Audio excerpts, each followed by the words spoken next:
नमस्कार प्यारे मित्रों। आज बात करेंगे जो 24 अगस्त को यूपी पुलिस का पेपर हुआ है सेकंड मीटिंग में, उसकी आंसर की देख लेते हैं। आइए जान लेते हैं। यहाँ पे पहला जो प्रश्न पूछा गया था वो भारत में कैशलेस अर्थव्यवस्था को भारत सरकार की जो है वो डिजिटल इंडिया है। ऑप्शन नंबर डी वाला सही हो जाएगा। फिर यहाँ पे अगला प्रश्न पूछा गया था आयुर्वेद का विज्ञान। तो आयुर्वेद का जो विज्ञान है वो चरक संहिता में, और ये किसने लिखी तो महर्षि चरक जी ने लिखी, ये याद रखिएगा। फिर बात करें मनुस्मृति किसने लिखी तो मनु जी ने लिखी, महर्षि मनु जी ने। फिर अगर बात करें महाभारत किसने लिखी तो महाभारत जो लिखी वो वेद व्यास जी ने लिखी। हो सकता है अगली बार जो है राइटर पूछे जा सकते हैं, तो ये याद रखिएगा। फिर अर्थशास्त्र किसने लिखी तो ये अर्थशास्त्र जो है वो चाणक्य ने लिखी है, याद रखिएगा। फिर आगे बात कर लेते हैं। अगला जो प्रश्न पूछा गया था अंतर्राष्ट्रीय शांति दिवस। तो अंतर्राष्ट्रीय शांति दिवस जो मनाया जाता है वो 21 सितंबर को मनाया जाता है। फिर अगला जो प्रश्न पूछा गया था भारत की प्रथम महिला जो प्रधानमंत्री, तो भारत की प्रथम महिला प्रधानमंत्री जो थी वो इंदिरा गांधी थी। अगर पूछ लिया जाए भारत के प्रथम जो प्रधानमंत्री कौन थे तो पंडित जवाहरलाल नेहरू थे। और अगर राष्ट्रपति पूछ लिया जाए तो डॉक्टर राजेंद्र प्रसाद थे, ये याद रखिए। हो सकता है इस बार प्रश्न बनाया जा सकता है। और प्रथम महिला जो राज्यपाल थी वो सरोजिनी नायडू थी। फिर पूछा जा सकता है कि प्रथम महिला जो है न्यायाधीश कौन थी सर्वोच्च न्यायालय की, तो फातिमा बीवी थी। उनका 2023 में निधन हो चुका है।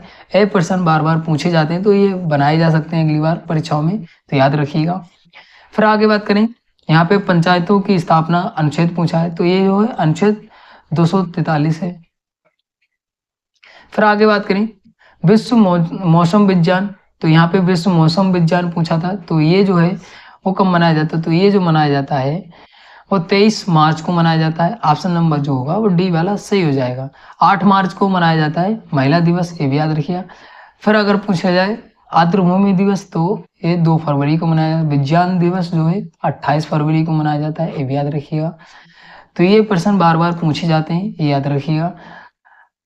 आगे बात करते हैं अगले प्रश्न की। तो अगला प्रश्न दिया यहाँ पे पूछा भारत का सबसे बड़ा खाद्य उत्पादक, तो ये भारत का जो है सबसे बड़ा खाद्य उत्पादक जो है वो Indian farmers fertiliser corporate limited है। ऑप्शन नंबर जो होगा ए वाला सही हो जाएगा। फिर साइबर सुरक्षित भारत पहल मतलब शुरू कब की गई 2018 में की गई। ऑप्शन नंबर जो होगा वो डी वाला सही हो जाएगा।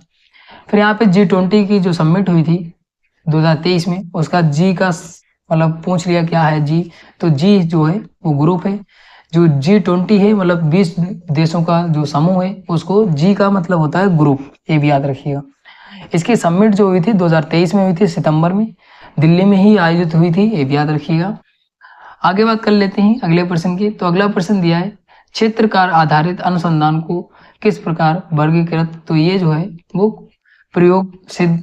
ऑप्शन नंबर सी वाला सही हो जाएगा। फिर यहाँ पे पूछा है पूर्व राष्ट्रपति डॉक्टर अब्दुल कलाम की पूरा मतलब योजना संबंधित है, तो ये जो है ग्रामीण क्षेत्रों में शहरी सुविधाओं उपलब्ध कराना। ऑप्शन नंबर डी वाला सही हो जाएगा।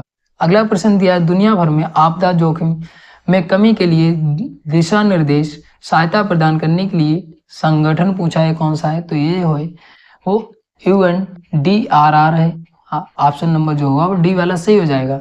यूनेस्को जो है वो विश्व धरोहर मतलब जो स्थल होते हैं उसको शामिल करता है। WHO जो है वो वर्ल्ड हेल्थ ऑर्गेनाइजेशन है।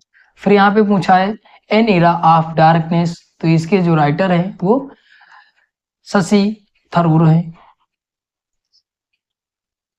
फिर ग्रीन हाउस क्या है, तो ग्रीन हाउस जो है वो क्या है, तो गैस जो अवरक्त विकिरण उत्सर्जित अवशोषित करती है, तो ऑप्शन नंबर सी वाला सही हो जाएगा। फिर आगे बात करते हैं प्रत्येक पंजीकृत आपूर्तिकर्ता को दी गई पहचान, तो ये जो है वो क्या है, तो GST टिन होता है, ये भी याद रखिएगा। GST अगर पूछ लिया तो GST जो लागू की गई थी 2017 में लागू की गई थी, ये भी याद रखिएगा। आगे बात करते हैं, यहाँ पे पूछा है बाजरे का सबसे बड़ा उत्पादक, तो बाजरे का सबसे बड़ा उत्पादक जो है वो राजस्थान है, ये भी याद रखिएगा। और गेहूं का पूछ लिया जाए तो गेहूं का जो है वो उत्तर प्रदेश है, ये भी याद रखिएगा। फिर अगला प्रश्न दिया है नरोरा परमाणु ऊर्जा संयंत्र उत्तर प्रदेश के किस जिले में है, तो ये जो है वो बुंदेल शहर में है। ऑप्शन नंबर जो होगा ये वाला सही हो जाएगा। फिर यहाँ पे यूनाइटेड किंगडम की मुद्रा पूछी, तो ये जो है पाउंड स्टर्लिंग है। फिर यहाँ पे मैनग्रोव पूछा है, तो ये जो है उत्तरी अंडमान में है, ये भी याद रखिए। आगे बात करते हैं, यहाँ पे पूछा है संयुक्त राष्ट्र सुरक्षा परिषद की भूमिका जो है वो अंतर्राष्ट्रीय शांति सुरक्षा बनाए रखना है, ये भी याद रखिए। और संयुक्त राष्ट्र सुरक्षा परिषद में अभी 5 जो देश हैं और नए आहिस्ता आहिस्ता 10 बने। अगर आप वीडियो देखना चाहते हैं तो मैंने चैनल पे अपलोड की है, तो आप चैनल पे जाके देख सकते हैं। आगे बात करें, यहाँ पे फुल फॉर्म पूछी, मतलब पूछा है उसका NOAA का, तो ये इसका जो मतलब होता है वो राष्ट्रीय समुद्री वायुमंडलीय संचालन, इसका जो होता है मतलब होता है। आगे बात कर लेते हैं, कौन सा भारतीय राज्य चाय का प्रमुख उत्पादक है, तो ये जो है असम है। ऑप्शन नंबर जो होगा वो डी वाला सही हो जाएगा। फिर अगला प्रश्न पूछा है वार अगेंस्ट वेस्ट मतलब राजदूत सितंबर 2023 में किसको नामित किया गया, तो ये जो है ऑप्शन नंबर डी सही हो, कैप्टन बाना सिंह। आगे बात करते हैं, आगे बात करें कोशिकाओं में राइबोसोम का मुख्य जो है कार्य, तो ये जो है प्रोटीन संश्लेषण होता है, ऑप्शन नंबर डी वाला सही हो जाएगा। फिर आगे बात करें पेनिसिलिन की खोज जो है वो अलेक्जेंडर फ्लेमिंग। फिर आगे दिया है वह धन जो वैध तरीकों से अर्जित किया जाता है, इसका हिसाब किताब रखना, तो इसका जो राइट आंसर हो जाएगा वो सफेद धन होता है, मतलब अपने जो है अपने मेहनत से जो पैदा करता है वो सफेद धन कहलाता है। फिर आगे बात करें भारतीय संविधान की प्रस्तावना मतलब उद्देश्य का में कौन सा शब्द ये दर्शाता है कि भारत किसी भी बाहरी नियंत्रण से मुक्त है, तो ये जो है संपूर्ण प्रभुत्व संपन्न, ये भी याद रखिएगा।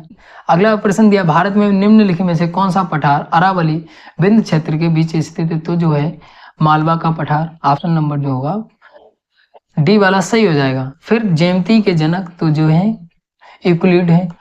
फिर आगे दिया सोशल मीडिया संचार में जो विश्लेषण उपकरण जो है वो कौन सा होता है, तो प्रदर्शन को मापना, ऑप्शन नंबर ए वाला सही हो जाएगा। फिर यहाँ पे पूछा है भारत में किस अधिनियम गैर कानूनी आतंकवादी गतिविधियों से निपटने के लिए रूपरेखा प्रदान की, तो ये जो है UAPA, ऑप्शन नंबर बी वाला सही हो जाएगा।